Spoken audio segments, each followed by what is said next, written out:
हरे कृष्ण कृष्ण कृष्ण हरे हरे, हरे राम राम राम।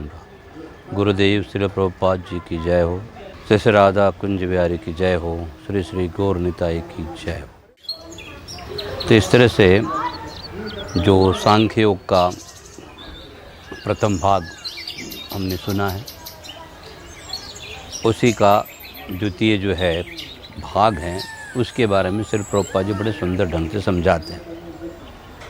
तो जैसे उन्होंने सांख्य में एक शरीर है, उसके 2 फल है, 3 उसकी जड़ें हैं, 4 उसके देह हैं, 5 उसके ज्ञानेंद्रिय है, 6 अवस्था है, 7 आवरण है, 8 तत्वों से बना है और 9 दरवाजे हैं और 10 प्रकार की वायु ग्रहण करता है, छोड़ता है। उसके बाद में जो सूक्ष्म तत्व है उसके बारे में श्री प्रभुपाद जी समझाते हैं कि हमारी जो आत्मा है वो आत्मा बाल के नोच के अगर 10,000 भाग करेंगे, उसमें से 1 भाग जितना होगा उतनी छोटी सी कद वाली आत्मा होती है। उस आत्मा के ऊपर पहला आवरण मन का आता है, दूसरा आवरण बुद्धि का आता है और तीसरा आवरण अहंकार का आता है। चौथा आवरण जो है चेतना रहती है। तो इस तरह से जो है ये अलग अलग आवरणों से ढका हुआ है। लेकिन जो मन जो है वो पहला आवरण होने के कारण मन की विशेषता ऐसी है, वो मुमुक्ष होते हुए भी कम से कम उसके अंदर एक गुण बहुत अच्छा है कि जैसे वायर जो होती है वो चेतना ग्रहण करने की क्षमता रखती है, चाहे वो तांबे की हो, एल्युमिनियम की हो और चांदी की हो या सोने की हो, लेकिन उसमें वो चीज़ उसमें ग्रहण की जा सकती है। तो वैसे ही आत्मा जो है उस चेतना को, मन जो है आत्मा की चेतना को ग्रहण करता है।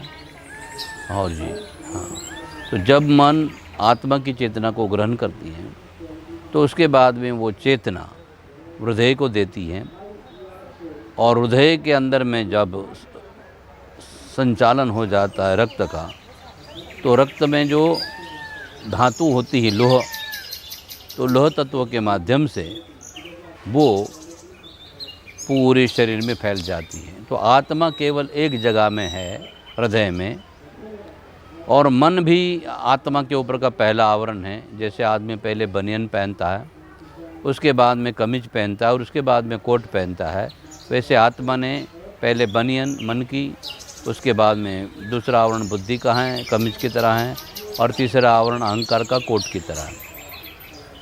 तो ऐसे जैसे मन ये आत्मा को ग्रहण करती है चेतना, वो पूरे शरीर को देता, पूरा शरीर फिर चेतन में बन जाता है हृदय के कारण। इसलिए ये सारी चीज़ें जो है सांख्य योग के द्वारा माता देवहूति को कपिल मुनि ने बड़ी भांति समझाई हैं।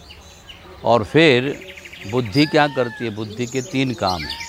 एक तो निरीक्षण करना, फिर उसका भंडार करके रखना और उसके बाद में निर्णय देना, न्याय देना। ये बुद्धि के 3 काम हैं। और मन का काम है इंद्रिया और बुद्धि के बीच में, वो केवल जैसे घोड़े के लगाम होते हैं वैसे लगाम का काम करने का कार्य मन करता है। और अहंकार क्या करता है कि पूरे शरीर में जो भी घटनाएं घटित हो जाती हैं, बातों के माध्यम से, स्थिति के माध्यम से, उसके अनुसार भावों को प्रकट करना। कभी हम हंसते हुए भाव में रहते हैं, कभी रोते हैं, कभी उदास हो जाते हैं, कभी बहुत गुस्से वाले हो जाते हैं। ये विभिन्न प्रकार के भाव जो है, विभिन्न प्रकार के कार्य और शब्दों के परिणामों का जो भी परिणाम है, उसी का ही भास चेहरे के ऊपर जो है वो भाव के रूप में प्रकट हो जाता है। वो अहंकार का काम है। तो इस तरह से अहंकार भी चेतन है, दिखता नहीं है। मन भी चेतन है, दिखता नहीं है, बुद्धि भी चेतन है, दिखती नहीं है। और ये सारे के सारे चेतन तत्व जो है आत्मा के कारण ही चेतन होते हैं, लेकिन सूक्ष्म हैं। और शरीर भी चेतन दिखता है, जड़ है। तो जड़ और चेतन का जो व्यापार है ये पूरे शरीर में चलता है, इसकी जानकारी सांख्य योग के द्वारा माँ प्रभुपाद जी ने भली भांति समझाई है।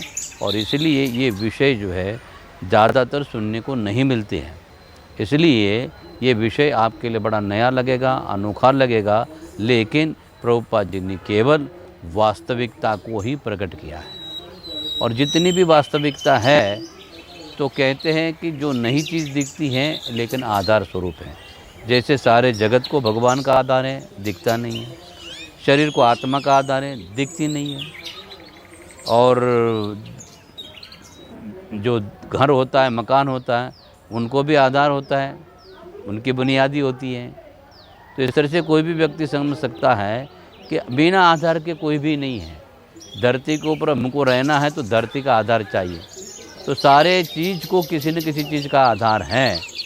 इसलिए हमारे शरीर को भी आत्मा का आधार है और आत्मा को परमात्मा का आधार है। ये चीज़ को नहीं जानते हैं, उनके लिए तो अंधकार ही अंधकार है। हरे कृष्ण।